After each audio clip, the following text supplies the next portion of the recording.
Le Lhasa Apso est une race très ancienne qui était notamment utilisée dans les monastères tibétains. Ses aboiements forts permettaient de donner le signal d'alerte en cas d'intrusion. Il n'est arrivé en Europe qu'à partir du XXe siècle. Dans cette vidéo, je tâcherai de vous faire découvrir cette race et ses spécificités en documentant entre autres ses caractéristiques, son mode de vie et son éducation. Parlons maintenant des caractéristiques techniques du Lhasa Apso. Le Lhasa Apso est très reconnaissable avec ses poils bien droits, longs qui traînent jusqu'au sol. Son poids est de 4 à 7 kg. Sa taille est de 18 à 30 cm. Son prix est de 400 à 1300 euros. Son espérance de vie est d'environ 14 ans. La couleur de sa robe peut être dorée, grise, noire, blanc, miel ou sable. Enfin, il est originaire du Tibet. Voyons à présent les qualités du Lhasa Apso. Le Lhasa Apso est un chien joueur, dynamique et gai. Il accompagnera volontiers les enfants pour des parties de jeux endiablées. Je vous mettrai d'ailleurs mon article avec 7 idées de jeu dans la description. Même si le Lhasa Apso est dynamique, il peut également se montrer calme et donc être un compagnon idéal pour les personnes âgées. Comme il est affectueux, il acceptera volontiers vos câlins. Par ailleurs, il s'entendra bien avec les autres animaux et même les chats. Décrivons à présent les inconvénients du Lhasa Apso. Même s'il est joyeux, fidèle et affectueux, le Lhasa Apso conserve tout de même l'âme d'un chien d'alarme et se montre souvent méfiant envers les inconnus. Il garde son maître et ses affaires, ce qui peut à la longue devenir gênant. Ses aboiements sont assez puissants. Par ailleurs, le Lhasa Apso est un chien indépendant et n'est pas toujours enclin à obéir spontanément. En outre, si quelque chose lui déplaît, il n'hésitera pas à exprimer son mécontentement. De plus, il mûrit assez lentement par rapport à d'autres types de chiens. Il faudra également travailler sur son caractère qui peut le rendre possessif vis-à-vis de son maître. Pour vous aider à l'éduquer de la meilleure façon, je vous conseille chaudement la méthode du livre « Dressez votre chien en 15 minutes par jour ». C'est une méthode d'éducation positive qui tient ses promesses, puisqu'elle donne ses premiers résultats dès les 2 premières semaines. Je vous mettrai également mes articles pour solutionner les problèmes de jalousie et de stress chez le chien. Ah, au fait, si vous appréciez cette vidéo et que vous êtes en train d'apprendre quelque chose, n'hésitez pas à liker et à vous abonner. Ça aide beaucoup la chaîne. Parlons à présent de son mode de vie.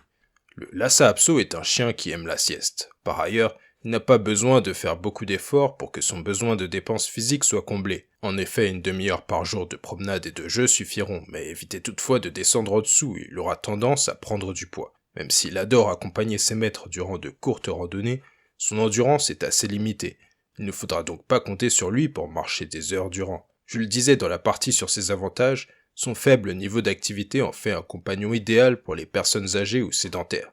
En termes d'environnement, le Lhasa Apso peut s'adapter à des températures très chaudes comme très froides du fait de son origine tibétaine. Faisons maintenant un petit point sur son histoire. Considéré comme sacré dans son pays d'origine, il était interdit à la vente et était exclusivement élevé par les nobles et les moines pour garder et protéger les palais, les temples et les monastères bouddhistes isolés dans les montagnes de l'Himalaya. Dans ce cadre, il faisait équipe avec son cousin le mastif tibétain, plus imposant, tandis que le Lhasa Apso donnait l'alerte par ses puissants aboiements.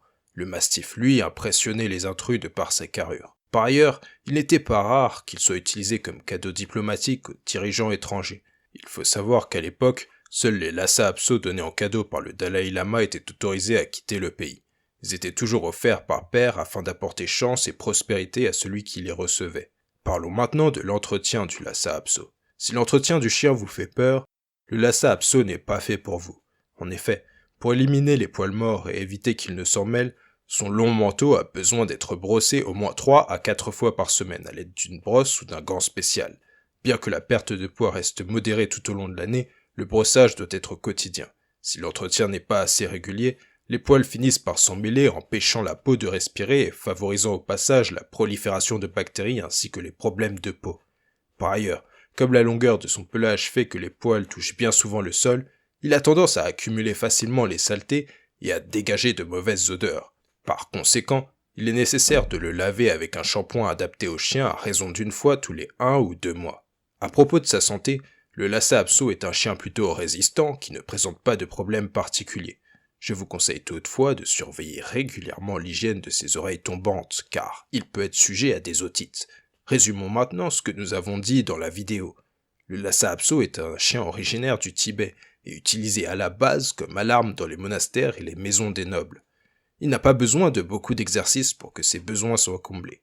Le Lhasa Apso a besoin d'un entretien régulier. Enfin, c'est un chien qui peut se montrer têtu.